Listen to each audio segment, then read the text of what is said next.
त्या नागपंचमीच्या सणाच्या दिवशी जगभरातून, देशभरातून गारुडी नाग पकडतात, साप पकडतात, ते मुंबईमध्ये आणतात. नागपंचमीच्या 15-20 दिवस आधी त्या नागाचे ते दात तोडतात. त्यामुळे 15-20 दिवस, महिनाभर तो बिचारा नाग काही खात नाही दात तोडल्यामुळे. त्याला पाणी दिलं जात नाही. तो प्रचंड उपाशी, प्रचंड भुकेलेला, प्रचंड तहानलेला असतो आणि नागपंचमीच्या सणाला जेव्हा गारुडी ते नाग आपल्या टोकरीतून बाहेर काढतात, तर नागासमोर तुम्ही कुठलीही वस्तू हलवली, तर तो फणा काढतो त्याच्या डिफेन्ससाठी. सापाला खांड नसतात. गारुडी जसा पुंगी हलवतो, तसाच नाग डोलायला लागतो आणि मग तो गारुडी म्हणतो, की "नागोबाला दूध पाजा, तुम्हाला पुण्य मिळेल." आणि लोक भक्तिभावाने जेव्हा त्या नागाला दूध पाजतात, तर तो पाणी समजून तो नाग दूध पितो आणि 2-4 दिवसांनी तो नाग मरतो आणि टोकलेला नाग मग तो गारुडी फेकून देतो.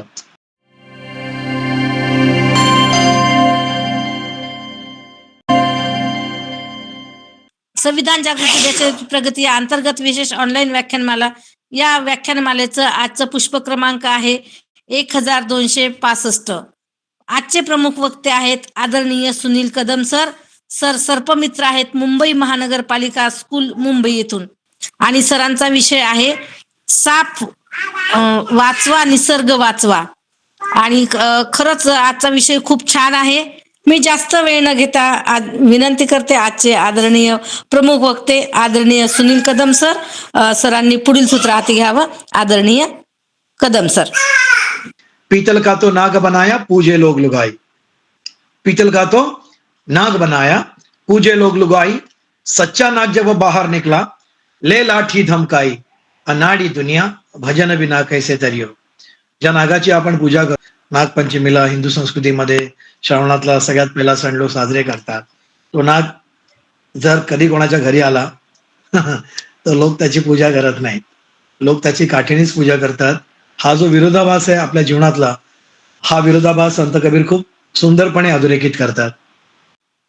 भारत ही नागांची भूमी आहे आणि बुद्धिझमला, तथागत गौतम बुद्धांना, त्यांच्या धम्माला, त्यांच्या विचारांना जर का कोणी पाठबळ दिलं असेल तर ते नाग लोकांनी दिलं.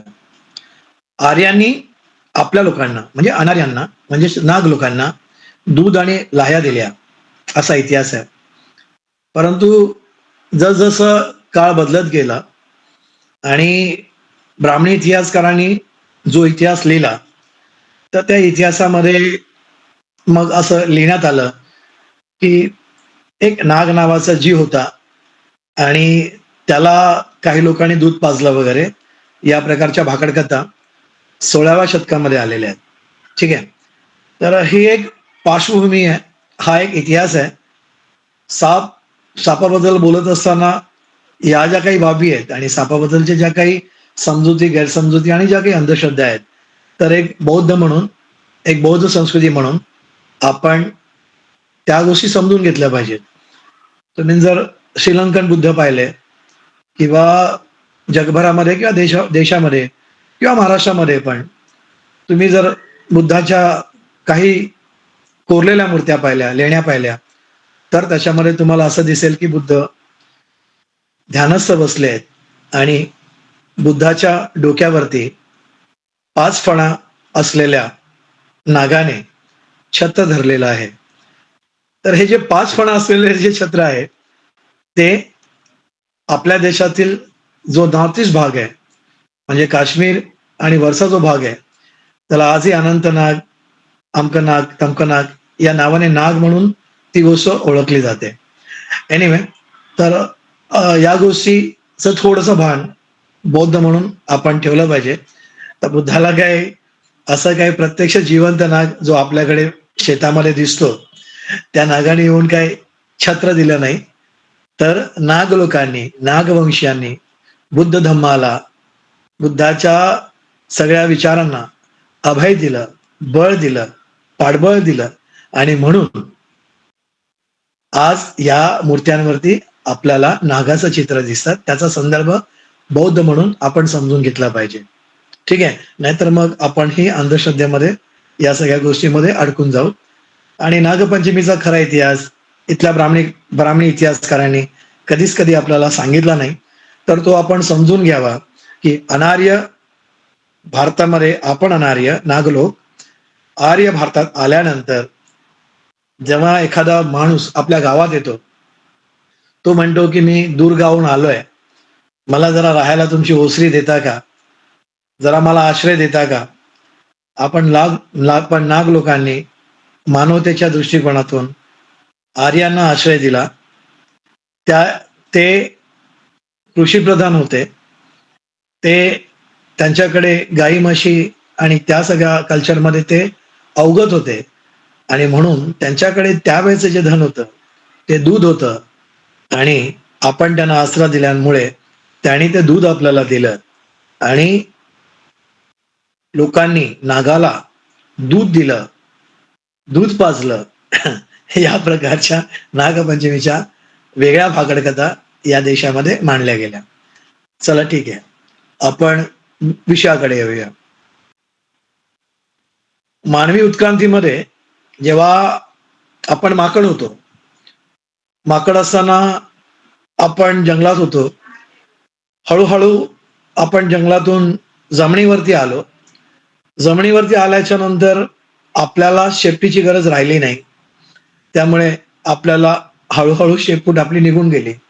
तर उत्क्रांतीमध्ये डार्विन असं म्हणतो की जो प्राणी आपल्या शरीराचा अवयव वापरत नाही, तर तो अवयव हळूहळू नष्ट होतो. तर ही गोष्ट व्हायला 1 वर्ष 2 वर्ष लागत नाही, ती हजारो वर्षांची प्रक्रिया आहे. त्यामुळे शेपूटधारी असलेला माणूस बिनशेपटीचा होणं ठीक आहे, आणि सृष्टीमध्ये इतर प्राण्यांमध्ये बुद्धिजीवी होणं, या प्रक्रियेला हजारो हजारो हजारो वर्ष लागलेले आहेत. तर जसं आपले पूर्वज हे माकड होते, तसे सापांचे पूर्वज हे मोठमोठे डायनासॉर सारख्या मोठमोठ्या पाली होत्या. उत्क्रांतीमध्ये जशी आपली शेपटी गळून गेली, तशीच जैविक उत्क्रांतीमध्ये ज्या मोठमोठ्या पाली होत्या, तर त्यातली एक पाल आपल्याला घरी दिसते, जी आपल्या घरामध्ये असते, मोरीमध्ये, बाथरूममध्ये. एक पाल आपल्याला आपल्या बागेमध्ये दिसते, ज्याला आपण सरडा म्हणतो. एक पाल आपल्याला जंगलामध्ये दिसते, ज्याला आपण घोरपड म्हणतो. ठीक आहे. तर या प्रकारच्या डायनासॉर सारख्या ज्या मोठमोठ्या जातींच्या पाली होत्या, त्या एका विशिष्ट जातीच्या पालीपासून त्या पालींचे पुढचे पाय आणि मागचे पाय गळून गेले, आणि सापाची निर्मिती झालेली आहे. तर सापाला पूर्वी 4 पाय होते, पुढे 2 पाय आणि मागे 2 पाय. जसे आपल्याकडे आपण घरातली पाल बघतो, सरडा बघतो वगैरे. उत्क्रांतीमध्ये त्याचे पाय गळून गेले. उत्क्रांतीमधला एक शेवटचा जो अवशेष आहे, की ज्याच्या मागच्या पायाचे जे नख आहे, ते आज आपल्याला अजगरामध्ये दिसतं. जर चुकून कधी तुम्हाला अजगर भेटला, अजगर बघण्याची संधी मिळाली, तर अजगराचा जे गुदद्वार आहे, म्हणजे त्याची सुशी करण्याची जी जागा आहे, त्या जागेच्या वरच्या बाजूला तुम्हाला एक छोटंसं नख दिसेल. ते उत्क्रांतीच्या अवस्थेतली त्याची शेवटची निशाणी आहे. ठीक आहे. तर जेव्हा आम्ही म्हणतो की साप वाचवला पाहिजे, साप वाचला पाहिजे, तर त्याच्या मागचं सगळ्यात पहिलं कारण असं आहे की साप जर मेले, तर तुम्ही आणि आम्ही उपाशी मरू. तर हे कसं काय? तर साप शेतामध्ये उंदीर खातात, बरोबर आहे. तुमच्याकडे घरामध्ये उंदीर असतील, खूप सारे उंदीर असतील. उंदीर मारण्यासाठी तुम्ही खूप साऱ्या उपाययोजना करता. तुम्ही पिंजरे लावता, तुम्ही औषध टाकता, तुम्ही खूप खूप काही काही गोष्टी करता. या सगळ्या गोष्टी केल्याच्या नंतर सुद्धा उंदीर नियंत्रणामध्ये येत नाही, आणि उंदरांना नैसर्गिकरित्या खातो तो म्हणजे साप. उंदराची एक जोडी वर्षाला 888, म्हणजे जवळजवळ 1000 पिल्लं जन्माला घालते. आणि उंदीर आपल्या शेतातील आजच्या तारखेला 30% अन्नधान्याची नासाडी करते. म्हणजे जेव्हा आपला शेतकरी आपल्या शेतामध्ये आपल्या रक्ताघामाने 100 किलो धान्य उगवतो, त्यातलं 30 किलो धान्याची वाट हे आपल्या शेतातील उंदीर लावतो. तर उंदरांची कथा आपल्याला सगळ्यांना कळलीच आहे. आणि उंदीर मारायला जगामध्ये कुठलंच औषध नाही, कारण तुम्ही उंदीर मारायला औषध बनवलं तर ते त्याचे अँटीबॉडीज तयार करतात, आणि ते पुढची पिढी तशी जिवंत राहते. तुम्ही उंदीर पकडायला पिंजरे लावलेत, तर एकदा ते पिंजऱ्यामध्ये अडकतात, नंतर त्यांना कळतं की हा पिंजरा आहे, आणि मग ते शहाणे होतात. तुम्ही उंदीर पकडायला गमस्टिक लावलं, तर सुरुवातीला ते अडकतात गमस्टिकला, पण नंतर त्यांना कळतं की गमस्टिक आहे, ते उड्या मारून निघून जातात. त्यामुळे जगामध्ये, भारतामध्ये उंदरांवरती नियंत्रण करणारी एकच गोष्ट आहे, ती म्हणजे साप. आणि जर का हे साप आपण मोठ्या प्रमाणामध्ये मारून टाकले, तर मग प्रॉब्लेम असा होईल, की उंदीर वाढतील आणि उंदीर वाढल्याच्या नंतर शेताची नासाडी होईल. शेताची नासाडी झाली, तर मग अन्नधान्य आपल्यापर्यंत पोहोचणार नाही आणि आपण सगळे उपाशी मरू. आणि म्हणून साप जिवंत असणं ही आपल्या सगळ्यांची नैसर्गिक गरज आहे. दुसरी गोष्ट अशी आहे, की सापाच्या विषापासून अनेक औषधं बनतात. जसं नागाच्या विषापासून कोब्रा टॉक्सिन बनतं. जे कॅन्सर आणि टीबी सारख्या रोगांवरती आपण वापरतो. घोणस हा जो विषारी साप आहे, या विषारी सापापासून जे औषध बनतं, तर ज्याचं जे विष आहे, तर ज्यांना हार्ट अटॅक येतो. हार्ट अटॅक येणं म्हणजे काय? हृदयविकाराचा झटका येणं म्हणजे काय? की तुमच्या रक्तवाहिन्यांमध्ये रक्ताच्या गाठी होतात आणि तुमचं रक्त हृदयापर्यंत पोहोचत नाही. आणि जेव्हा तुमचं रक्तवाहिन्यांच्या गाठीमुळे हृदयापर्यंत पोहोचत नाही, तेव्हा तुम्हाला हार्ट अटॅक येतो. तर ह्या ज्या रक्ताच्या गाठी आहेत, या रक्ताच्या गाठी पातळ करण्यासाठी त्यावेळेला एमर्जन्सीमध्ये घोणस या विषारी सापाचं विष दिलं जातं. ठीक आहे, की जे तुमच्या रक्तवाहिन्यांमधलं रक्ताची गाठ पातळ करते आणि तुम्हाला हार्ट अटॅक पासून वाचवते. सापाचे जे विष आहे म्हणजे नाग, मण्यार, घोणस आणि फुरसं हे महाराष्ट्रातले 4 मोठे प्रमुख विषारी साप आहेत. आणखीन 2 विषारी साप आहेत ज्याला आपण चापडा म्हणतो आणि मराठीमध्ये पोळा म्हणतो. तर ते एवढे प्रमाणात दिसत नाही, ते दुर्मिळ झालेले आहेत. पण नाग आपल्याला दिसतो, घोणस आपल्याला दिसतो, मण्यार आपल्याला दिसतो आणि फुरसं आपल्याला दिसतं. तर संपूर्ण जगामध्ये सापांच्या 2,500 जाती आहेत. भारतामध्ये 278 जातींचे साप आहेत. आपण ज्या महाराष्ट्रामध्ये राहतो त्या महाराष्ट्रामध्ये 56 जातींचे साप आहेत आणि या 56 जातींमध्ये साधारणतः हे 6 सापच विषारी आहेत. नाग, मण्यार, घोणस आणि फुरसं. तर या 4ही विषारी सापांपासून त्यांचं विष काढलं जातं. ते विष घोड्याला टोचलं जातं. त्या घोड्याला टोचल्याच्या नंतर घोडा त्याच्या शरीरामध्ये एक अँटीबॉडी तयार करतो आणि ती अँटीबॉडी तयार झाल्याच्या नंतर त्या घोड्यातून ते रक्त काढल्यानंतर केमिकल रिएक्शन करून अँटी स्नेक वेनम म्हणजे सापाचं जे प्रतिविष आहे ते तयार केलं जातं. म्हणजे एखाद्याला विषारी साप चावला, नाग चावला, मण्यार चावला, घोणस चावला, फुरसं चावलं, चापडा चावला, पोळा चावला, तर कुठल्याही सरकारी हॉस्पिटलमध्ये आता ते विष औषध आपण ते वापरतो. म्हणजे लोहा लोहे को काटता है, तसं काट्याने काटा काढला जातो, तसं विषाने विष मारलं जातं.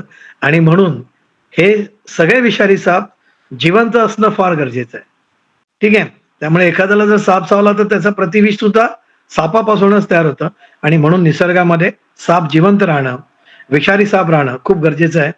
आणि विविध औषधांच्या कंटेनमध्ये विषारी सापाचं विषाचं कंटेन वापरलं जातं. जे विषारी साप भारतामध्ये सापडतात, ते विषारी साप परदेशात सापडत नाहीत आणि म्हणून परदेशातले काही जे फार्मसी कंपनी आहेत, हे भारतातून सापाचं विष निर्यात आपल्याकडून निर्यात होतं. परदेशी देश आपल्याकडून ते आयात करतात, परदेशी कंपन्या आपल्याकडून आयात करतात आणि एक मोठा टर्नओव्हर, एक मोठं इकॉनॉमी त्याच्यामध्ये बनते. आणि म्हणून साप जिवंत असणं आपल्यासाठी गरजेचं आहे. आता हे साप का मेले? तर सगळ्यात पहिली आहे भीती. साप म्हटलं की भीती, साप म्हटलं की घृणा, साप म्हटलं की पूजा आणि साप म्हटलं की अद्भुत, अगम्य असं काहीतरी स्टोरी. ठीक आहे.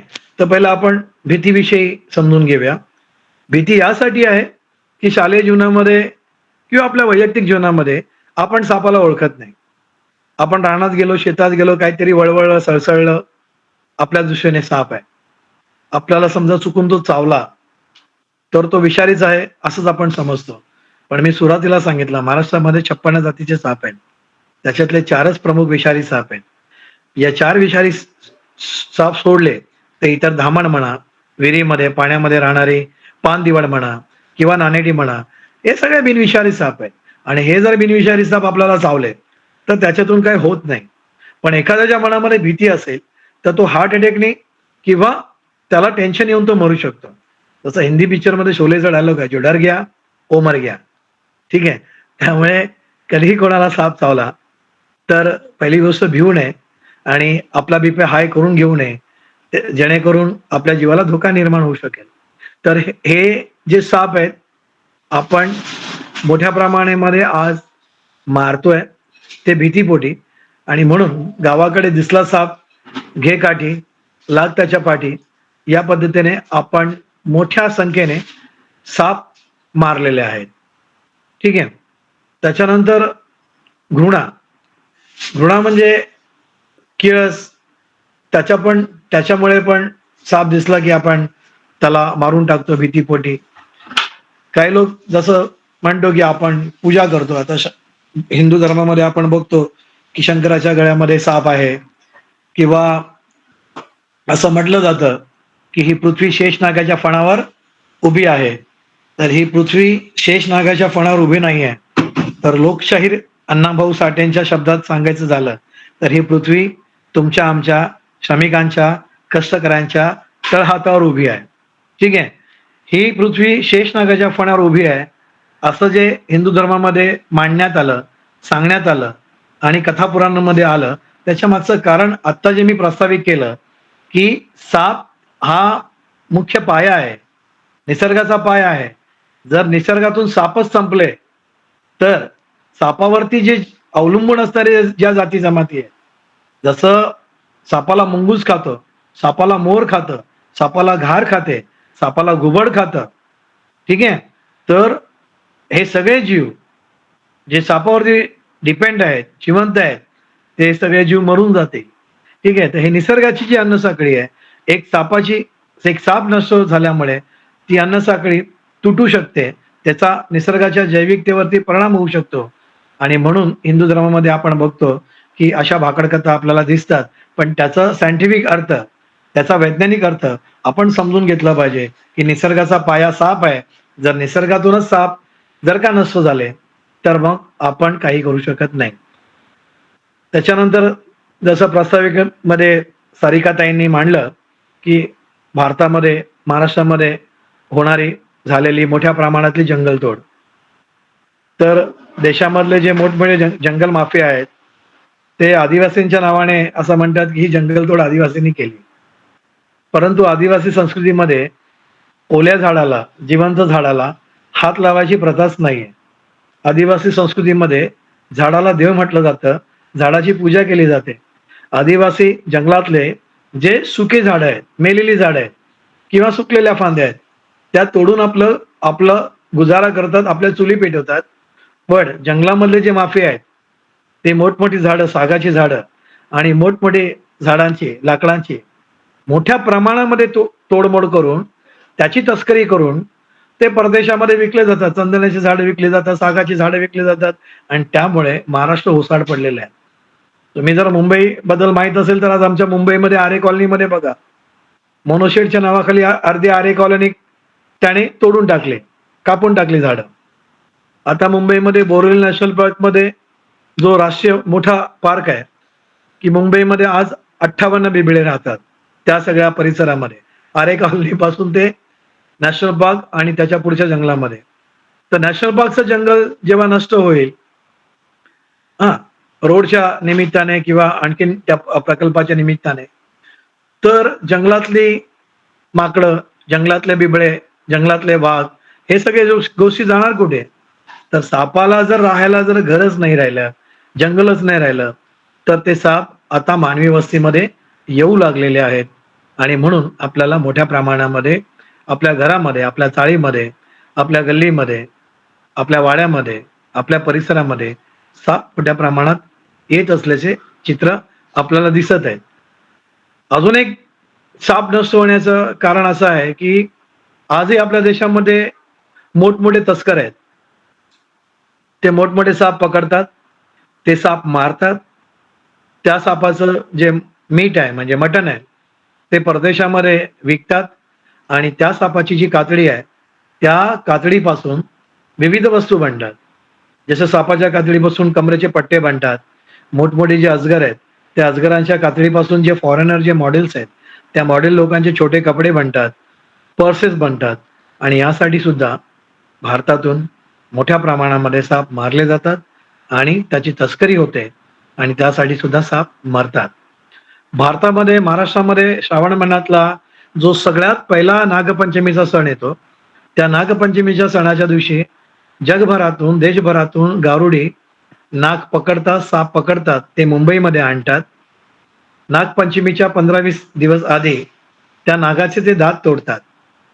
त्याच्या तोंडामध्ये गरम सळई टाकून त्याची विषग्रंथी जाळतात आणि ती गरम सळई आणि विषग्रंथी जाळल्याच्या नंतर बऱ्याचदा त्याच्या तोंडाला टाकी मारतात किंवा गम स्टिक फास्टने त्याचं तोंडी स्टिक करून टाकतात.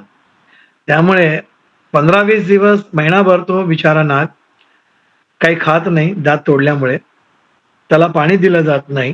तो प्रचंड उपाशी, प्रचंड भुकेलेला, प्रचंड तहानलेला असतो आणि नागपंचमीच्या सणाला जेव्हा गारुडी ते नाग आपल्या टोकरीतून बाहेर काढतात, तर नागासमोर तुम्ही कुठलीही वस्तू हलवली तर तो फणा काढतो त्याच्या डिफेन्ससाठी.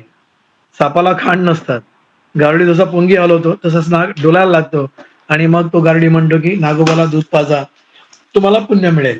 आणि लोक भक्तिभावाने जेव्हा त्या नागाला दूध पाजतात तर तो पाणी समजून तो नाग दूध पितो. दूध त्याच्या पोटात जातं. पोटात दूध गेल्याच्या नंतर त्याला निमोनिया होतो, जुलाब होतात, लूज मोशन होतं आणि 2-4 दिवसांनी तो नाग मरतो आणि टोकरीत मेलेला नाग मग तो गारुडी फेकून देतो. तर या प्रकारची प्रथा आपल्या महाराष्ट्रामध्ये आहे. मानव अभ्यास संघ म्हणा, आमचे महाराष्ट्र ॲनिमल रेस्क्यू असोसिएशन म्हणा, आम्ही गेली जे 30-40 वर्ष साप वाचवा, निसर्ग वाचवा हे अभियान करतोय. गावी गावी जाऊन, शाळांमध्ये जाऊन लोकांना सांगतोय की या प्रकारे साप दूध पित नाही, ही अंधश्रद्धा आहे, गैरसमज आहे. मी सुरुवातीलाच सांगितलं, दूध पाजण्याची प्रथा नागांना, अनार्य नागवंशीयांना या देशातल्या आर्यांनी, ब्राह्मणांनी आपण आसरा दिला म्हणून दूध पाजलं. तर ती जी भाकड कथा आहे, ती भाकड कथा प्रत्यक्ष लोक खरी मांडतात आणि बिचारे सापाला दूध पाजतात. तो साप त्याच्यामध्ये मरतो. तर साप दूध पित नाही. साप तुमच्या आमच्यासारखं पाणी पितो.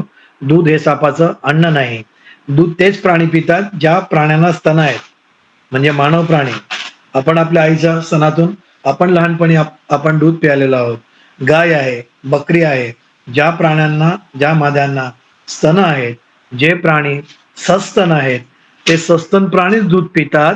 बाकीचे जे सगळे प्राणी आहेत हे दूध पित नाही. त्यामुळे सापाच्या मादीला स्तन नाही, त्यामुळे दूध पिण्याचा प्रश्नच उद्भवत नाही. ही गोष्ट आपण लक्षात घेतली पाहिजे. दूध पिण्यासाठी माणसाला ओठ लागतात, प्राण्याला ओठ लागतं, कारण ते दूध शोषून घ्यावं लागतं आणि ते दूध जेव्हा आपण शोषून घेतो त्यासाठी ओठ लागतात. सापाला ओठ असण्याचा प्रकार नाही, त्यामुळे साप दूध पित नाही.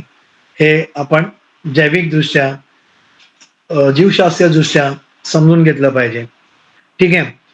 तर हे साप मोठ्या प्रमाणामध्ये नष्ट होत आहेत, मोठ्या प्रमाणामध्ये मारले जात आहेत, मोठ्या प्रमाणात त्याची तस्करी केली जाते आणि म्हणून ते आज साप वाचवणं ही तुमची आमची काळाची गरज आहे.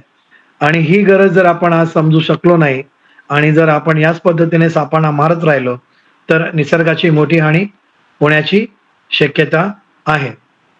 तर समजा आता तुमच्या वस्तीमध्ये साप आला किंवा तुमच्या घरातच साप आला किंवा तुम्ही जंगलात चाललात आणि तुमच्या समोरच साप उभा राहिला, तर तुम्ही स्तब्ध उभे राहा, तुम्ही शांत उभे राहा. तो त्याच्या वाटेने निघून जाईल. पण साप आला, समोर आलाय म्हणून तो आता मला चावणारच आहे, या भीतीपोटी जर तुम्ही त्याच्यावरती काठी उगारलीत आणि त्याला मारण्याचा प्रयत्न केलात तर तो भीतीपोटी आपला जीव वाचवण्यासाठी तो तुमच्यावरती हल्ला करेल. तर साप हा जगातला सगळ्यात भित्रा प्राणी आहे. आपण जितके सापाला घाबरतो त्याच्या 1000 पटीने साप आपल्याला घाबरतात. ठीक आहे. त्यामुळे कधी चुकून घरात साप आला तर त्याला काठीने, झाडूने थोडंसं रस्सा करा मोकळा. त्याला पळायला वाट मिळाली तो पळून जाईल आणि जगदीच तो अडगळीला असेल आणि तो निघतच नाहीये आणि आपली गैरसोय झाली असेल तर तुमच्या जवळपास असणारे जे सर्पमित्र आहेत त्या सर्पमित्रांना फोन करून तुम्ही जर बोलवलं तर ते सर्पमित्र येऊन त्या सापाला जीवदान देतात, ते पकडतात आणि घेऊन जातात. आमची जी संस्था आहे, आमचं जे संघटन आहे, आम्ही साप पकडण्याचे पैसे वगैरे काही घेत नाही. पण मागील काही वर्षांमध्ये आम्ही बघतोय की साप कमी आणि सर्पमित्र जास्ती झालेत आणि मग काही ठिकाणी काही गैरप्रकार होताना आपल्याला दिसतो. त्यामुळे हे जे धंदेवाईक साप सर्पमित्र झालेले आहेत, तर त्यांना त्याच्यावरती कुठल्याही प्रकारचं वनविभागाचं नियंत्रण नाही आहे. मागच्या महिन्यामध्ये न्यूज आहे आकाश जाधव नावाच्या एका सर्पमित्राने, जो आपल्या समाजातला आहे, त्या सर्पमित्राने छत्तीसगडवरून ॲम्ब्युलन्समधून जवळजवळ 500 किलो गांजा घेऊन आला आणि आज तो पकडला गेला. यूट्यूबला मोठं नाव आहे त्या माणसाचं. पण या सगळ्या धंद्यामुळे आता तो जेलमध्ये आहे. पण सर्पमित्राच्या नावाखाली हे सगळे धंदे केल्यामुळे आमच्यासारखे 35-40 वर्षापासून जे सर्पमित्र काम करतायत, तो लोक आमच्याकडे पण वेगळ्या नजरेने, वाईट नजरेने बघतात. त्यामुळे हा जो भाग आहे, चांगले माणसं, चांगले लोक या क्षेत्रामध्ये येणं खूप गरजेचं आहे. त्यामुळे ही गोष्ट आपण समजून घेतली पाहिजे. त्यामुळे एखाद्या सर्पमित्राने जर का साप पकडल्याच्या नंतर पैसे मागितले, तर तो त्याचा दृष्टिकोन आहे. आणि आपण पण मानसिकच्या नात्याने समजा तो लांबून आलाय, त्याला गाडी भाड्याला, पेट्रोलला खरंच पैशांची गरज आहे, तर 100-200 रुपये दिले, तर काही मला हरकत नाही. त्यामुळे सर्पमित्र, प्रामाणिक सर्पमित्र कोण आहेत आणि लबाड सर्पमित्र कोण आहेत, त्यामुळे तुम्ही ज्या भागात राहता त्यांची खबरबात प्रत्येकाला असते. त्यामुळे योग्य माणसाला बोलवा, चुकीच्या माणसाला बोलवू नका. आणि कधी कधी काही सर्पमित्र अनट्रेंड असतात, अप्रशिक्षित असतात. खूप सर्पमित्र दारू पिऊन साप पकडायला येतात आणि खूप सर्पमित्र दारू पिऊन साप पकडत असताना त्यांना सर्पदंश झालेला आहे. खूप सर्पमित्र साप पकडतात, मग सोशल मीडियामध्ये मी साप कसा पकडला हे दाखवण्याच्या स्टंट करतात. नागाचा फणा काढतात, त्या नागाला पप्पी देतात, त्याच्यामुळे त्याच्या रील्सला खूप सारे लाईक मिळतात. पण कधी त्या नागाने त्याला पप्पी घेतली, तर तो सर्पमित्र डायरेक्ट ढगातच जातो. माझ्या माहितीप्रमाणे मागील 10 वर्षामध्ये किमान 50 ते 60 सर्पमित्र अशा हिरोगिरीमध्ये मेलेले आहेत. त्यामुळे या ग्रुपमध्ये जर कोणी सर्पमित्र असतील किंवा कोणाचे नातेवाईक सर्पमित्र असतील, तर त्याला प्रेमाने सांगा की बाबा रे, सर्पमित्र म्हणजे काय? तो साप अडगळीमध्ये आलाय, त्याचाही जीव वाचवणं आणि तो ज्याच्या घरामध्ये आलाय त्या माणसाचा जीव वाचवणं. सापही वाचला पाहिजे, माणूसही वाचला पाहिजे आणि सर्पमित्रही वाचला पाहिजे. आपला जीव धोक्यात घालून असे जर येडेचाळे जर आपण करणार असू, तर मग आपणच जर सर्पदंशाने मेलो, तर लोकांमध्ये सर्पमित्रांची जी प्रतिमा आहे ती मलिन होते. मग काय म्हणतो, अरे एवढा मोठा सर्पमित्र, अरे एवढा एक्सपर्ट सर्पमित्र, इतके वर्षापासून एवढे साप पकडले, अमकं झालं तमकं झालं. पण तुम्ही सर्पमित्र आहात, तुम्ही इतक्या वर्षापासून सापांची सेवा करतात, तुम्ही आतापर्यंत हजारो लाखो सापांना जीवदान दिलं, हे सापाला माहीत नसतं. तुमची एक चूक झाली, तुमचा एक स्टंट चुकीचा झाला, तुमचं टाइम चुकीचं झालं, टाइम चुकला, तुमची कामाची पद्धती चुकली, साप पकडण्याची पद्धती चुकली, साप सोडण्याची पद्धती चुकली आणि फॉरेस्ट डिपार्टमेंटने जो SOP दिले, त्या SOP प्रमाणे स्टँडर्ड ऑपरेशन ऑफ जे प्रॅक्टिस आपण केली पाहिजे, कशा पद्धतीने साप पकडला पाहिजे, तो कशा पद्धतीने ठेवला पाहिजे आणि 24 तासाच्या आत कसं वन खात्याला इन्फॉर्म करून तो जंगलामध्ये सोडला पाहिजे. हे जे नियम जर आपण नीट पाळले, तर मला असं वाटतं की हे सर्पदंश आपण टाळू शकतो. ठीक आहे. त्याच्यानंतर आपल्या घरामध्ये साप येऊ नये म्हणून आपण काय केलं पाहिजे, याबद्दल मी 2 शब्द बोलतो. आमचा एक मित्र आहे डॉक्टर बाविस्कर, त्यांचं एक संशोधन आहे सापावरती. ते संशोधन असं आहे, ते असं म्हणतात की हिंदूंना जास्ती साप चावतात आणि मुस्लिमांना कमी साप चावतात. ते चिपळूणचे आहेत, कोकण पट्ट्यामध्ये. तर त्यांचं हे निरीक्षण आहे आणि त्यांच्याकडे येणाऱ्या ज्या केसेस आहेत, त्या केसेसवरून, त्यांच्या ज्या केस स्टडी आहेत त्याच्यावरून त्यांनी हे विश्लेषण केलेलं आहे. त्याच्या याच्यामध्ये हिंदू आणि मुस्लिमचा काय मुद्दा आहे किंवा याच्यामध्ये हिंदू आणि मुस्लिमचा काय फंडा आहे. तर गावाकडे गरीबातला गरीब मुस्लिम सुद्धा हा 4 पायीवरती झोपतो, पलंगावरती झोपतो. त्यामुळे जी माणसं गावाकडे पलंगावरती झोपतात, चारपाईवरती झोपतात, त्यांना कुठल्याही प्रकारचा सर्पदंश होत नाही. त्यांच्यामध्ये सर्पदंश होण्याचं प्रमाण खूप नगण्य आहे. आणि जी माणसं गरम होतंय, उकडतंय, चटई टाकली आणि टाणून दिली जमिनीवरती, तर रात्रीच्या वेळेला मण्यार नावाचा साप येतो. तो निशाचर आहे. नाग पण निशाचर आहे. चुकून आपल्या पायाला चावला, आपल्या अंथरुणात आला, बिछाण्यात आला, तर तो सर्पदंश होतो. आणि मण्यारचा जो चावा आहे हा मुंगीसारखा आहे. त्यामुळे झोपेमध्ये जर तो साप चावला, तर आपल्याला झोपेत वाटतं मच्छर चावला, मुंगी चावली. आपण निष्काळजीपणा दुर्लक्ष करतो आणि मग त्याचा विष भिनल्याच्या नंतर जेव्हा आपल्यावरती रिॲक्शन येते, तेव्हा आपल्याला उलटी-बिलटी सुरू होते. तेव्हा कळतं अरे आपल्याला साप चावला म्हणून. तर हे जे गावाकडे ज्या घटना घडतात, त्या घटना जर आपल्याला टाळायच्या असतील आणि जर का तुम्हाला जमिनीवरती झोपायचं असेल, तर तुम्ही जी मच्छरदाणी आहे, ती मच्छरदाणी लावून जर तुम्ही झोपलात, तर 2 गोष्टी होतात. एक तर तुम्हाला अंगणामध्ये मच्छर चावत नाही आणि दुसरी गोष्ट मच्छरदाणी चारी बाजूनी बंदिस्त असल्यामुळे त्या मच्छरदाणीच्या आत तुमच्या अंथरुणामध्ये साप शिरत नाही. ठीक आहे? तर ही काळजी जर आपण घेतली, तर गावाकडे होणारे सर्पदंश आपण टाळू शकतो. त्याच्यानंतर गावाकडे आम्ही बघतो, की खूप लोक जेवण करतात, मोरी लहान असते आणि मग उकिड्या मोरीच्या बाहेरच ते त्यांचं खरकटं टाकतात. तर जे खरकटं दारामध्ये टाकतात, मागे किचनच्या मागच्या बाजूला टाकतात, ते खरकटं खायला उंदीर येतात आणि जिथे उंदीर येतात, तिथे मग साप येतात. त्यामुळे तुमचं जे वेस्ट मॅनेजमेंट आहे, म्हणजे घरामध्ये तयार झालेलं जे काही खरकटं आहे, जे शिळंपाकं आहे, ही टाकण्याची जी पद्धती आहे, ही पद्धती तुम्हाला बदलली पाहिजे. एक तर ते शिळंपाकं तुम्ही एखाद्या जनावराला खायला घाला, त्याला लांब ते टाका किंवा तुम्ही एक खड्डा तयार करा. त्या खड्ड्यामध्ये ते खरकटं टाका आणि त्याच्यावरती माती टाकून द्या. तर ते खरकटं दबलं जाईल आणि त्याचं पुढे भविष्यामध्ये खत बनलं जाईल.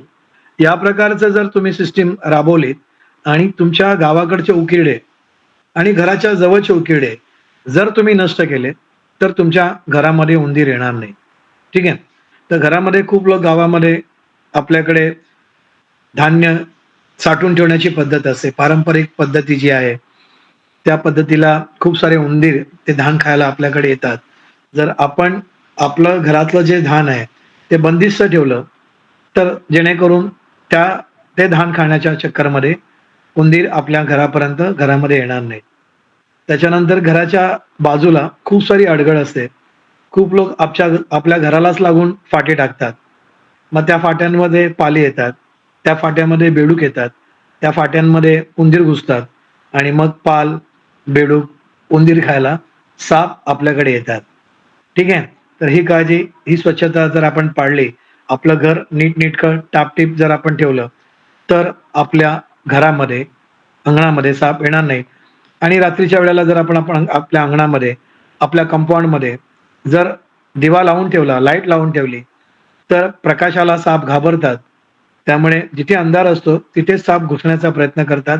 प्रकाश बघून साप थोडे लांब पळतात, ते जवळ येत नाहीत. एवढी आपण काळजी घेऊया. ज्यांच्या घरामध्ये कोंबडीचे खुराडं आहेत, ती खुराडं जर तुम्ही तुमच्या घरालगत लावून ठेवली असतील, तर मग कोंबडी खायला अजगर येतो. कोंबडीची पिल्लं खायला अजगर येतो. कोंबडीची अंडी खायला साप येतो. तर मग त्याच्यामुळे पण साप आपल्या घरापर्यंत, दारापर्यंत, अंगणामध्ये येतात. त्यामुळे जर तुम्हाला कुक्कुटपालन करायचं आहे, कोंबड्या पाळायच्या आहेत, तर त्यांचा जो निवास आहे, त्यांचा जो खुराडा आहे, तो आपल्या राहत्या घरापासून थोडा दूर अंतरावरती असावा. तो आपल्या शेतामध्ये आपण तयार करावा. हे जर आपण केलं, तरी आपण सापापासून वाचू शकतो. ठीक आहे? खूप सारे लोक रात्री शेताला पाणी द्यायला शेतात जातात. चुकून त्यांचा पाय सापावरती पडतो. तर भारतामध्ये जवळजवळ 1% साप विषारी आहेत. पण प्रत्येक वर्षी भारतामध्ये 50,000 माणसं साप चावून मरतात. त्याच्यामागचं कारण असं आहे, की जे प्रिकॉशन घेतलं पाहिजे, जी काळजी घेतली पाहिजे, ती आपण घेत नाही. त्यामुळे आपले शेतकरी जे रात्री शेतात जातात, त्यांनी कंपल्सरी पायात गमबूट घालूनच गेलं पाहिजे. पण आम्ही बघतो आपले शेतकरी, आपले बांधव अनवाणी पायाने शेतात जातात, स्लीपर घालून जातात, चपला घालून जातात आणि जर का अशा वेळेला तुमचा सापावरती चुकून पाय पडला तर तो तुमच्या पायाला चावा घेणारच आहे. पण त्या ठिकाणी जर समजा तुम्ही गंबूट घातलाय, मोठे प्रॉपर हिलचे शूज घातले आहेत, तर तुम्ही त्या चाव्यापासून तुमचा बचाव होतो. त्यामुळे परदेशी शेतकऱ्यांमध्ये सर्पदंशाचं प्रमाण प्रचंड कमी आहे. भारतीय शेतकऱ्यांमध्ये सर्पदंशाचं प्रमाण सर्वाधिक आहे. कारण आपला शेतकरी कधीच शेतामध्ये गंबूट घालून शेती करायला जात नाही. तर हे जर आपण काळजी घेतली, आपल्या नवीन मुलांनी, नवीन पिढीने जर हे करण्याचा प्रयत्न केला, तर आपण निम्म्या अधिक सर्पदंश टाळू शकतो. ठीक आहे. एवढं सगळं प्रिकॉशन, एवढं सगळं प्रिव्हेन्शन घेतल्याच्या नंतर सुद्धा समजा एखाद्याला साप चावला, तर काय केलं पाहिजे? चावलेला साप विषारी आहे की बिनविषारी आहे हे कसं ओळखायचं? तर नंबर 1, नाग आणि मण्यार हे जे साप आहेत, याला आम्ही न्यूरोटॉक्सिक म्हणतो. न्यूरोटॉक्सिक म्हणजे ज्या सापाचं विष आपल्या मज्जातंतूवरती परिणाम करतं. तर साप चावल्याच्या नंतर समजा 10 मिनिटाच्या आत तुम्हाला समजा चक्कर आली, तुमच्या तोंडातून समजा फेस आला, तुम्हाला जर तुमचे डोळे मंदावू लागले, तुमच्या पोटामध्ये समजा दुखू लागलं, तुम्हाला मळमळू लागलं, तर आणि तुमचं शरीराचं संतुलन जाऊ लागलं, चक्कर येऊ लागली, पडू लागलात, तुम्हाला उभंच राहता येत नाही, तर समजायचं की तुम्हाला नाग किंवा मण्यार चावलेला आहे. ठीक आहे. कारण नाग आणि मण्यारचं जे विष आहे, हे आपल्या मज्जातंतूवर परिणाम करतं. त्यामुळे आपला बॉडी बॅलन्स जातो. आपल्याला बोलता येत नाही, आपली जीभ जड होते. साप चावलेल्या माणसाला विचारलं, "तुझं नाव काय?" तर तो बोबडा बोलतो. म्हणजे एक बेवडा मारल्याच्या नंतर, एखाद्या दारुड्याने दारू प्राशन केल्याच्या नंतर त्याच्या जिभेवर जे परिणाम होतात, त्याच्या बोलण्यावर जे परिणाम होतात, त्याच्या चालण्यावर जे परिणाम होतात, त्याच्या चालण्याच्या संतुलनावरती जे परिणाम होतात, ते सगळेच्या सगळे परिणाम सर्पदंशामध्ये न्यूरोटॉक्सिक म्हणजे मज्जातंतूवरती परिणाम करणारा जो साप आहे, नाग आणि मण्यार याच्यामध्ये आपल्याला दिसतं. ठीक आहे. आता जे दुसरे 2 विषारी साप राहिले, ज्याला मराठीमध्ये आपण म्हणतो घोणस आणि फुरस, त्याला इंग्लिशमध्ये म्हणतात रसेल्स वायपर अँड पीट वायपर. तर रसेल वायपर जे आहे, हा अजगरासारखा दिसतो. याचं डोकं त्रिकोणी आहे, याच्या पाठीवरती रुद्राक्षाच्या माळासारखे ठिपके असतात आणि याला राग आला तर हा कुकरच्या शिट्टीसारखा आवाज करतो.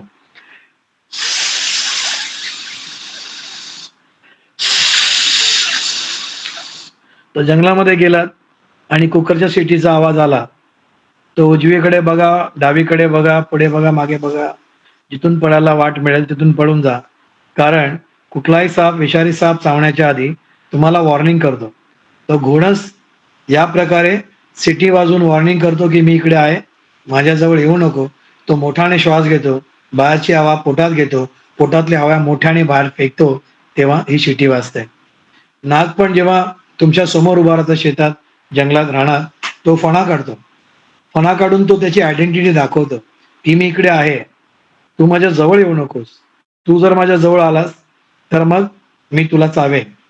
तर हुशार आहेस, शाणा आहे तो, भाग जाना है तो काट लूंगा, असं त्याची भाषा असते. तर ही भाषा जर आपल्याला कळली नाही, तो फणा काढून जर समोर उभा आहे, तर तुम्ही मागच्या मागे सरकला पाहिजे, मागच्या मागे निसटलं पाहिजे. त्याला पकडण्याच्या चक्करमध्ये, त्याला काठी घेऊन मारण्याच्या चक्करमध्ये जर तुम्ही गेलात आणि तुमचा फटका चुकला, तर मग अपघात होण्याची शक्यता आहे. त्यामुळे शक्यतो साप मारू नये. साप मारणं वन्यजीव कायद्यानुसार कायद्याने गुन्हा आहे. तुम्हाला 3 वर्षाची जेल होऊ शकते आणि 50-60 हजार रुपये तुम्हाला दंड लागू शकतो. हे जे आपलं वन्यजीव कायद्याविषयी जे अज्ञान आहे, त्या अज्ञानापोटी आपण खूपदा सापांना मारतो. पण समजा तुम्ही सापाला मारताना कोणी तुमचा व्हिडिओ काढला, कोणी तुमचा फोटो काढला आणि जर का तो वनविभागाला दिला, व्हायरल झाला, तर वनविभाग येऊन तुमच्यावरती कायदेशीर कारवाई करू शकते. त्यामुळे मारण्याच्या फंदात न पडणं आणि आपण त्याच्यापासून दूर राहणं, एवढंच आपण करू शकतो. ठीक आहे.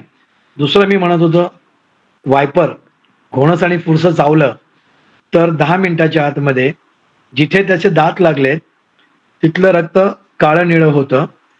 ज्या भागाला त्या सापाचे दात लागलेत, समजा तो हाताला चावला असेल, तर तुमचा हात सुजतो. सुजतो म्हणजे हाताच्या बोटाला चावला असेल तर पाची बोटं सुजतात, तुमचा वरचा हात सुजतो, तुमचा खांदा सुजतो आणि हळूहळू तुमचं संपूर्ण शरीर सुजतं. तर घोणस आणि फुरसं जर चावला असेल तर तो चावल्यानंतर अंगावरती सूज येते आणि मोठ्या प्रमाणामध्ये जर त्याचं विष आपल्या शरीरामध्ये गेलं असेल तर आपल्या नाकातून, आपल्या तोंडातून, आपल्या डोळ्यातून, आपल्या लघवीतून, आपल्या विष्ठेतून, आपल्या काणेतून रक्त वाहू लागतं. तर जर का या प्रकारे मोठ्या प्रमाणात रक्त वाहू लागलं तर समजायचं आणि सुजलं, हात सुजला, हात काळा निळा पडला तर समजायचं विषारी साप, घोणस किंवा फुरसं चावलेलं आहे. पण घोणस आणि फुरशामध्ये माणूस सुजतो, प्रचंड पोटामध्ये वेदना होतात, सांधेदुखी होते, असह्य होतं. पण योग्य वेळी औषधोपचार केला तर माणूस मरत नाही, तो जिवंत राहू शकतो. पण नाग आणि मण्यारमध्ये शक्यतो माणूस जगण्याचं प्रमाण जे आहे ते थोडं कमी राहतं वायपरच्या कॅटेगरीमध्ये. ठीक आहे. आता आपण असं समजूया की एखाद्या माणसाला साप चावलेला आहे आणि साप चावल्याच्या नंतर आता आपल्याला काय प्रथमोपचार करायचा आहे. तर सगळ्यात पहिलं जो आपल्याला केलं पाहिजे, तुम्ही काय करता, थोडं म्यूट खोला. तर प्रथमोपचार काय करता तुमच्या गावाकडे, काय केलं जातं? काय लिंबाचं पानं वगैरे काहीतरी खायला देतात वाटतं, मिरची लिंबूचं पान असं. अच्छा, ओके, बरोबर आहे. किंवा किंवा काही लोक त्या ठिकाणी ब्लेड वगैरे मारून कापण्याचे वगैरे काही प्रयत्न करतात, असं पाहिलं तर नाही पण चुना- ऐकलेलं आहे. नाही भरतात, बरोबर. चुना पण भरतात त्याच्यामध्ये. ओके. ठीक आहे. खूप साऱ्या गावामध्ये खूप साऱ्या पद्धती आहेत. ठीक आहे. आमच्या कोकणामध्ये जर साप चावला तर ते मांत्रिकाकडे नेतात, मांत्रिक मंत्र बोलतो आणि मग तो मंत्राने त्याचं विष उतरवतो. ठीक आहे. आत्ता जो जादूटोणा कायदा झाला, नरेंद्र दाभोळकर, प्राध्यापक श्याम मानव यांच्या प्रयत्नाने जो जादूटोणा विरोधी कायदा झाला, या कायद्यामध्ये एक कलम आहे, जर एखादा मांत्रिक जर दावा करत असेल की माझ्या मंत्राने आणि मी माझ्या मंत्रशक्तीने विषारी सापाचं विष उतरवतो किंवा विंचवाचं विष उतरवतो तर त्या मांत्रिकाला आता जेल होईल, हे थोडं लक्षात ठेवा. तर मी सांगतो, पारंपरिक प्रथमोपचार सांगतो. पारंपरिक प्रथमोपचारमध्ये साप चावल्याच्या नंतर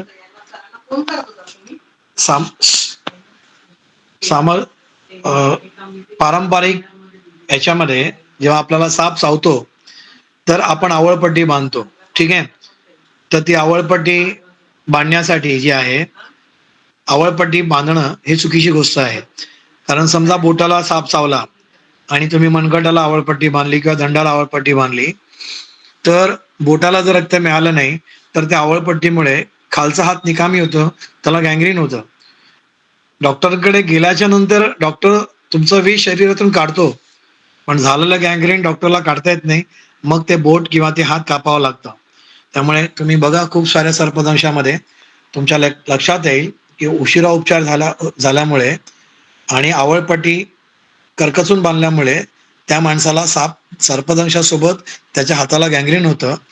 तर हे गँग्रीन होऊ नये म्हणून याच्या पुढे कधीही कोणीही आवळपट्टी बांधू नये, आवळपट्टी बांधू नये. दुसरं, शाळेमध्ये, कॉलेजेसमध्ये आजही MBBS डॉक्टरांच्या सिलेबसमध्ये असं लिहिलं जातं की साप चावला तर जिथे तो चावला तर त्या भागाला उभी आणि आडवी चीर द्यावी ब्लेडने आणि थोडं रक्त वाहू द्यावं तर ते विष बाहेर पडतं. तर ब्लेड मारणं, उभी आडवी चीर देणं याने सापाचं विष बाहेर पडत नाही. ठीक आहे.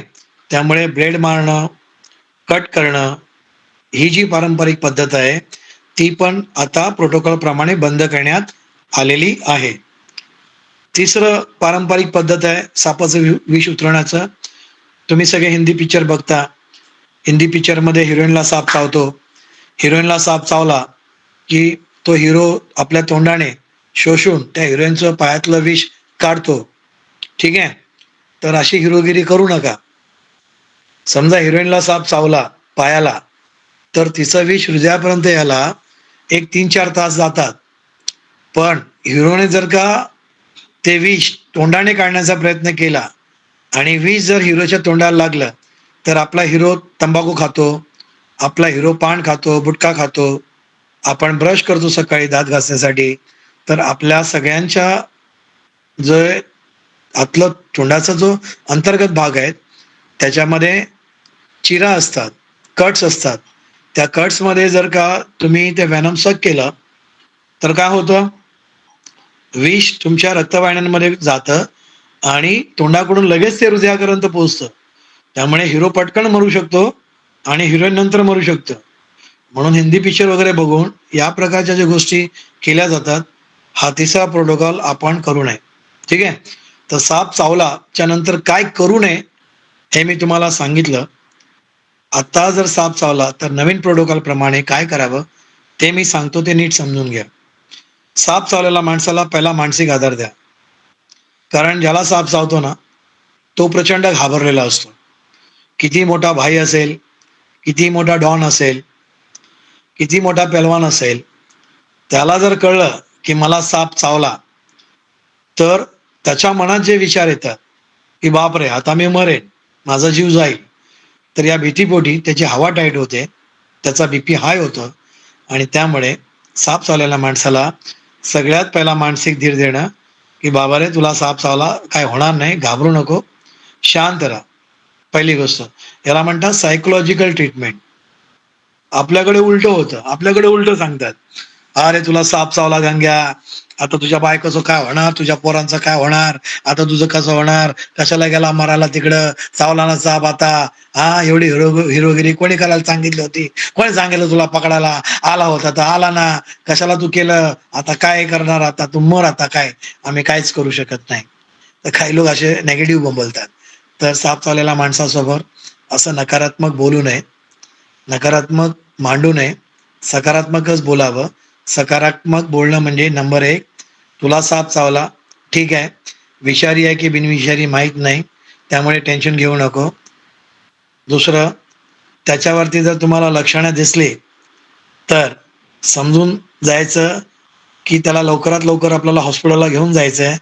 तरी सुद्धा त्याला बोलायचं, काही नाही रे, मला नाही वाटत की तुला विषारी साप चावला, बिनविषारी साप चावला असेल, एवढं टेन्शन घेऊ नको, जाऊ डॉक्टरकडे, इंजेक्शन घेऊ, बरं होईल. हा दुसरा सांगायचं असतं. ठीक आहे. त्याच्यानंतर त्या माणसाला झोपू द्यायचं नाही, त्याला बेशुद्ध होऊ द्यायचं नाही, त्याच्याशी सतत बोलत राहायचं जोपर्यंत तुम्ही त्याला डॉक्टरकडे हॉस्पिटलमध्ये घेऊन जात नाही. साप चावल्याच्या नंतर जवळच्या खाजगी हॉस्पिटलमध्ये घेऊन जायचं नाही. गावाकडचं जे जवळचं सरकारी हॉस्पिटल आहे त्या सरकारी हॉस्पिटलमध्येच ASV असतं, ज्याला आपण अँटी स्नेक वेनम म्हणतो. ठीक आहे. त्यामुळे प्रायव्हेट डॉक्टरकडे नेलं, छोट्या हॉस्पिटलला नेलं, त्याच्यात वेळ जातो आणि त्याच्यामध्ये पेशंट क्रिटिकल होत जातो. ठीक आहे. गावाकडे जसं काही ताईंनी सांगितलं की मांत्रिकाकडे घेऊन जातात, देवळामध्ये ठेवतात, तर काही आमच्या कोकणामध्ये काही देवस्थान आहेत, तिकडे ते नागाची मंदिर आहे, त्या नाग मंदिरामध्ये साप चावलेल्या माणसाला ठेवतात. ठीक आहे. तर एखाद्याला बिनविषारी साप चावला असेल आणि त्याला मंदिरामध्ये ठेवलं तर तो माणूस बराच होणार आहे, कारण त्याच्या शरीरामध्ये विषच नाही आहे. मग त्याचं क्रेडिट जातं देवाला की देवाकडे आला आणि त्याचा जीव वाचला. पण माणसाला माहित नसतं की त्याला बिनविषारी साप चावलेला आहे. एखाद्याला विषारी साप चावला आणि तुम्ही देवळात ठेवलं आणि पुजाऱ्याकडे नेलं तर लक्षण बघून पुजारी ओळखतो की याला विषारी साप चावलाय, मग तो म्हणतो इथे मंत्रतंत्राने काय होणार नाही, याला हॉस्पिटलला हलवा.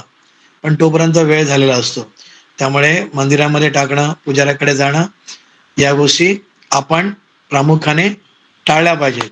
ठीक आहे. त्यामुळे आपल्या जवळचं मेडिकल हॉस्पिटल कुठे आहे, साप चावलेल्या माणसाला चालवू नये, साप चावलेल्या माणसाला पळवू नये, त्यामुळे त्याचं विष जास्ती प्रमाणात ब्लड सर्क्युलेशनमध्ये जोराने अधिक लवकर शरीरामध्ये भिनतं. जेवढा तो माणूस शांत राहील, एकदम निरागस राहील, त्याची छातीची धडधड कमी राहील, तेवढं विष त्याच्या शरीरामध्ये भिडण्याचा जे काळ आहे तो दीर्घकाळ राहील. त्यामुळे हिंदी पिक्चर सारखं एकदा साप चावला एका मिनिटाला आणि दुसऱ्या मिनिटाला माणूस मेला असं होत नाही. हे आपल्या सबकॉन्शियस मध्ये हिंदी पिक्चर बघून आलेलं आहे. ठीक आहे, कारण हिंदी पिक्चर 3 तासाचा असतो. डायरेक्टरला तो शॉट 2-3 मिनिटांमध्ये निपटायचा असतो. आपलं आयुष्य काय 3 तासाचा हिंदी पिक्चर नाही. त्यामुळे आपल्याला जर का साप चावला, तर ज्याची मानसिक स्थिती चांगली आहे, जो मनाने खंबीर आहे, जो मनाने मजबूत आहे, तर तो माणूस हॉस्पिटलला जाईपर्यंत खंबीर राहतो. पण जो माणूस मनाने कमकुवत आहे, भित्रा आहे, त्याची पाकपूक होते आणि मग तो मरणाच्या दारामध्ये उभा राहतो. त्यामुळे साप चावल्याच्या नंतर तुम्ही खंबीर असणं, तुमचं मनोधैर्य मजबूत असणं आणि सगळ्यात महत्त्वाची गोष्ट जगण्याची उमेद असणं आणि तुम्ही सकारात्मक विचार करणारे असणं, हे खूप गोष्ट महत्त्वाची आहे. तर ही गोष्ट जर तुम्ही नीट समजून घेतली, तर मला असं वाटतं की ही गोष्ट होण्यासारखी आहे. ठीक आहे. आता हॉस्पिटलला गेल्याच्या नंतर डॉक्टर पहिला तुमचं ब्लड तपासतं, तुमचं ब्लड क्लॉट घेतं.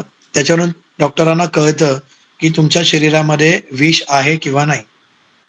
जर डॉक्टरांच्या लक्षात आलं की हा, याच्या शरीरामध्ये विष भिनलंय आणि जे सुरुवातीला मी सांगितलं, चक्कर येते, उलटी झाली आहे, हां, मण्यार आणि याच्यामध्ये लक्षण दिसत आहेत, त्या पेशंटला स्वतःचं नाव बोलता येत नाही, त्याचे डोळे मंदावत आहेत, झापड येते डोळ्यावरती, तर डॉक्टर पेशंटला बघून सुद्धा समजतं की याला नाक किंवा मण्यार चावलाय.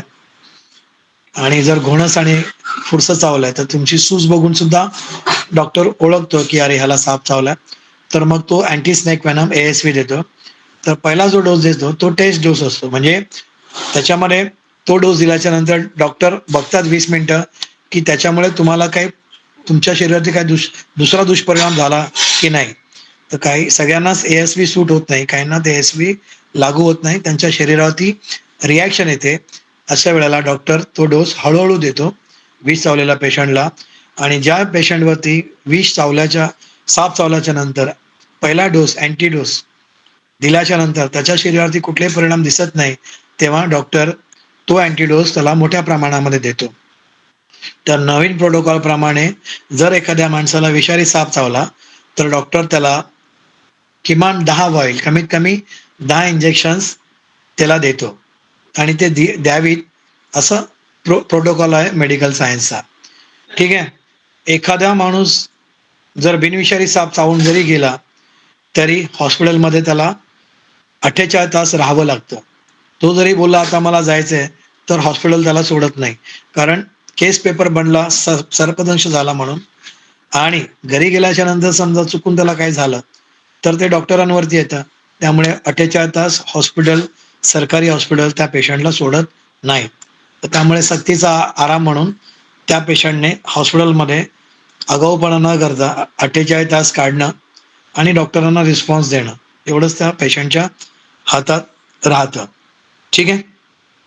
तर हे सगळ्यात महत्त्वाची गोष्ट आहे की सर्पदंश टाळता आला पाहिजे, प्रिव्हेन्शन घेता आलं पाहिजे, प्रिकॉशन घेता आले पाहिजे. बाकी सापाविषयीच्या खूप साऱ्या समज आहेत, गैरसमज आहेत, तर ते माझा मुलगा पुढील सत्रामध्ये घेईल.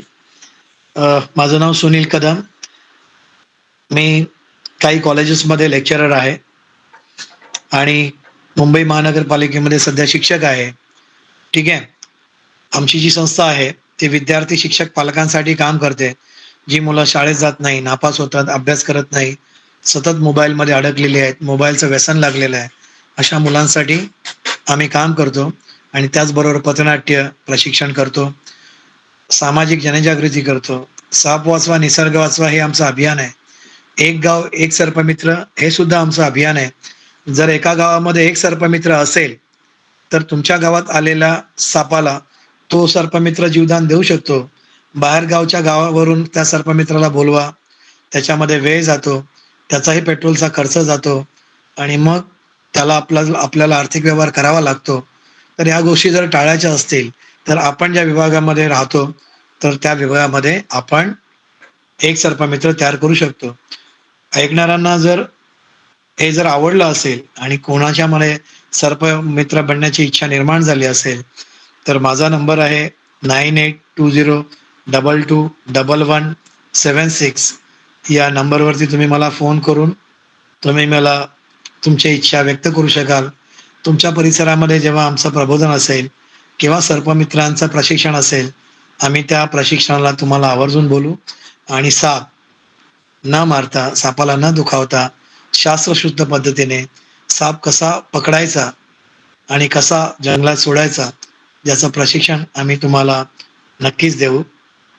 हे जे मी बोललो, हे ट्रेलर आहे. हे मी तुमच्याशी जे काही बोललो, ते फक्त 1%च बोललो. आमचं जे यूट्यूब चॅनल आहे, त्या यूट्यूब चॅनलचं नाव आहे अभिरूप कदम. ABHIRUP.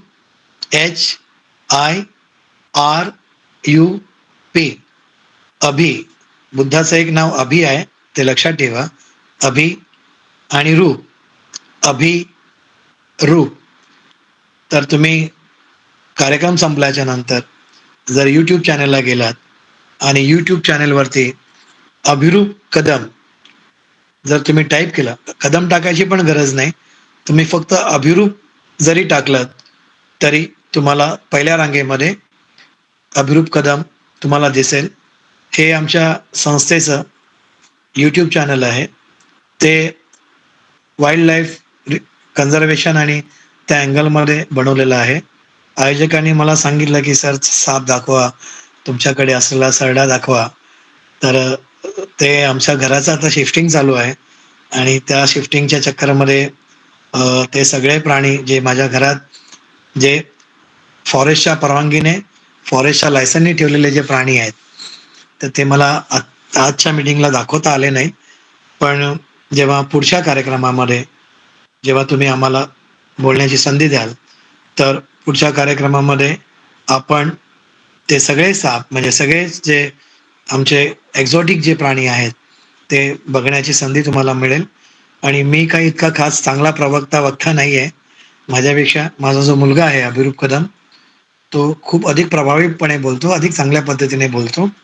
तर पुढील जो भाग आहे या सत्राचा, आपण त्याचे 10 भाग करू शकतो. एक भाग पार्ट 1, पार्ट 2, पार्ट 3, पार्ट 4, इतकं हे मोठं विश्व आहे साप आणि पर्यावरण. तर 365 दिवस आपण भारतीय बौद्ध महासभाच्या तर्फे हे जे काही उपक्रम करताय, तर ते खूप आनंद, मनाला समाधान देणारं आहे. कमी का होईना लोक ते रोज ऐकतात, सातत्याने ऐकतात. आणि बाबासाहेबांची जी प्रबोधनाची, जी विज्ञानवादी दृष्टिकोन जागृत करण्याची जी चळवळ आहे, ही चळवळ तुम्ही ज्या पद्धतीने राबवता, याचं मला फार आश्चर्य वाटतं आणि मला फार म्हणजे कुतूहल वाटतं, कौतुक वाटतं.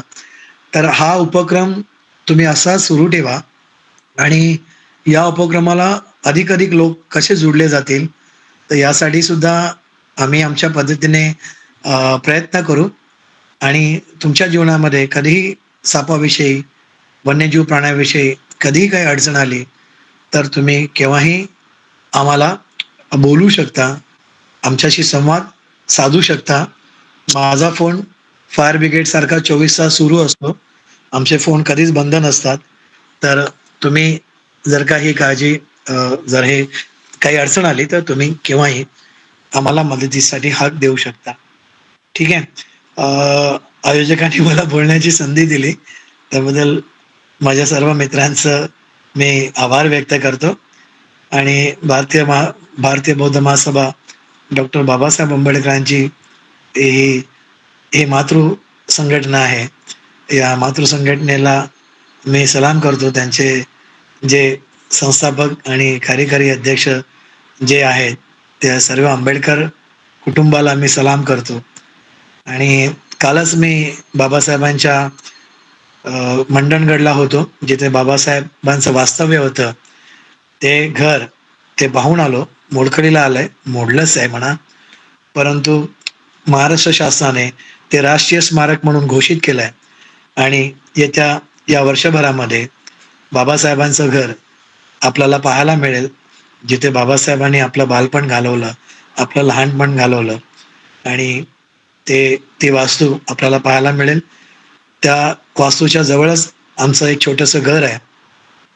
तर तुम्ही जर कधी आलात बाबासाहेबांच्या दर्शनाला, त्या क्रांतीभूमीला, महाडच्या चौदार तळ्याला आलात आणि तिथून पुढे एक 40 किलोमीटर वरती बाबासाहेबांचं हे स्मारक आहे, जे घर आहे, मूळ घर आहे सकपाळांचं. त्याचं नाव आहे, त्या गावाचं नाव आहे आंबवडे. आंबवडे हे नाव ज्या बाबासाहेबांच्या बाबांनी साताऱ्याला बाबासाहेबांचं ऍडमिशन केलं, तर तिथल्या मास्तराला ते नीटचं काही लिहिता आलं नाही. त्याला ते कळलं नाही की काय लिहावं म्हणून. तर ते तिथले स्थानिक मला सांगतात की कुठल्या गुरुजींचं नाव आंबेडकर नव्हतं, तर त्या गुरुजीने बाबासाहेबांचं सातारामध्ये जे नाव लिहिलं, आंबावडे हे नाव. आमच्या कोकणामध्ये आमची जी नावं आहेत हे गावावरून ओळखली जातात. समजा माझं नाव, मी गुहागरचं आहे, तर आम्हाला म्हणतात गुहागरकर, तेंडुलकर, नगरकर, बोरकर. तर हे जे सगळे कर लावलेली माणसं आहेत, तर शक्यतो त्यांची जी नावं आहेत हे मूळ नावं नसतात.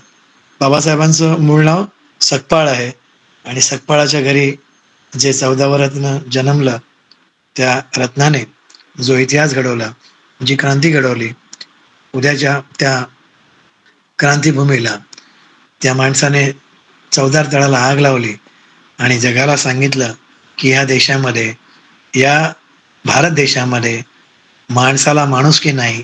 या भारत देशामध्ये कुत्र्या मांजराला पाणी पिण्याचा अधिकार आहे, पण माणसासारख्या माणसाला पाणी पिण्याचा अधिकार नाही. हा मानवमुक्तीचा लढा, हा मानवमुक्तीचा संघर्ष जो भिडला, ही जागतिक क्रांती आहे. जगामध्ये अनेक क्रांत्या झाल्या, त्या बंदुकीच्या नळीतून झाल्या. चीनमध्ये क्रांती झाली, माओने बंदुकीच्या नळीतून केली. रशियामध्ये क्रांती झाली, लेनिनने बंदुकीच्या नळीतून केली. होचिमिन व्हिएतनाममध्ये होचिमिनने क्रांती आपल्या बंदुकीच्या नळीतून केली. क्युबामध्ये क्रांती झाली, बंदुकीच्या नळीतून झाली.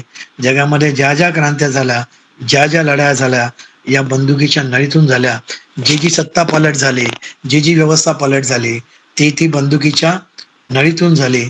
आणि या बंदुकीच्या नळीला हात न घालता बाबासाहेबांनी एका पेनाच्या लेखणीवरती जी क्रांती केली, त्या क्रांतीला सलाम करतो आणि मी माझे 2 शब्द थांबवतो. आम्ही जयंतीला साप वाचवा निसर्ग वाचवा हे अभियान आम्ही करतच आहोत. तुम्ही तुमच्या गावामध्ये तुमच्या जयंतीच्या कार्यक्रमाच्या निमित्ताने तुम्ही हा विषय आम्हाला बोलू शकता. आपण अंधश्रद्धा निर्मूलनावरती पण काम करतो. विज्ञान आणि चमत्कार या देशामध्ये एकच बाबा आहे, ते म्हणजे डॉक्टर बाबासाहेब आंबेडकर. आणि बाकी सगळे जे बाबा आहेत हे सगळे लुटमार करणारे चोर लफंगे बाबा आहेत, ज्यांची अवकात नाही आहे बाबा म्हणून घेण्याची. ते सगळे लबाड, चोर, बदमाश लोक, ज्यांनी समाजाचं शोषण केलं, जे करत आहेत. आपल्या समाजातल्या महिलांचं लैंगिक शोषण करतात, आपल्या लोकांचं डोक्याचं शोषण करतात. या सगळ्या बाबांपासून दूर राहायला पाहिजे आणि आपण आपल्या बाबासाहेबालाच बाबा मानलं पाहिजे. आपल्या जीवनामध्ये दुसरा कुठलाच बाबा असता कामा नये. तर गावाकडच्या लोकांचं अंधश्रद्धा दूर करण्यासाठी अंधश्रद्धा निर्मूलनाचा कार्यक्रम सुद्धा आपण आयोजित करतो. तर तुम्ही तुमच्या गावामध्ये तुमची जयंती असेल, काही कार्यक्रम असेल, तर तुम्ही मला बोलू शकाल. आयोजकांनी मला सांगितलं होतं की तुमचा बायोडेटा आणि ते सगळं पाठवा, पण घराच्या शिफ्टिंगच्या सगळ्या चक्करमध्ये आणि कालच्या मंडणगड आणि उद्याच्या महाडच्या सगळ्या तयारीमध्ये माझी बरीचशी शारीरिक आणि मानसिक धावपळ झालेली आहे आणि प्रचंड झोप, प्रचंड थकवा आहे माझ्या शरीर आणि मनावरती. तरी सुद्धा मी आयोजकांना बोलण्याची संधी मिळाली म्हणून मी काही नाही म्हटलं नाही. मला आवडलं आणि त्याच्यामुळे तुमच्यासारखे लोक 28-29 का होईना त्यांच्यापर्यंत मी पोचू शकलो. मला माहिती आहे 28-29 तुम्ही नाही आहेत, प्रत्येक घरामध्ये 4 माणसं तरी असतील, तुमचे लहान बाळं असतील, इतरही कोणी फॅमिली, नवरा बायको जोडीने का असेना, मग कुटुंब एकत्रित का असेना, 3-4 डोके एकत्र बसून मला ऐकत असतील, तर मी समजतो की मी खूप लोकांपर्यंत पोहोचलो. आणि बुद्धांना जेव्हा ज्ञानप्राप्ती झाली आणि बुद्धांनी जेव्हा पहिलं प्रवचन दिलं, तेव्हा बुद्धांच्या समोर 5च लोक होते. माझ्यासमोर तर 28, 29, 30 लोक आहेत. त्यामुळे हा जो विचार आहे, हे जे प्रबोधन आहे, आणि आजच्या मोबाईल आणि आधुनिक काळामध्ये, बुद्धाच्या काळामध्ये काही नव्हतं तरी बुद्ध हिमालय पार करून 7 समुद्रापलीकडे जगभरामध्ये पोहोचला. आज यूट्यूब, फेसबुक, मोबाईलचा जमाना आहे. आपले विचार जगभर पोचायला 2 मिनिटही लागणार नाहीत. त्यामुळे आंबेडकरी चळवळीमध्ये आलेली जी मरगळ आहे आणि ज्या आपल्या समाजाची जी दशा झालेली आहे ती दशा आपण समजून घेतली पाहिजे.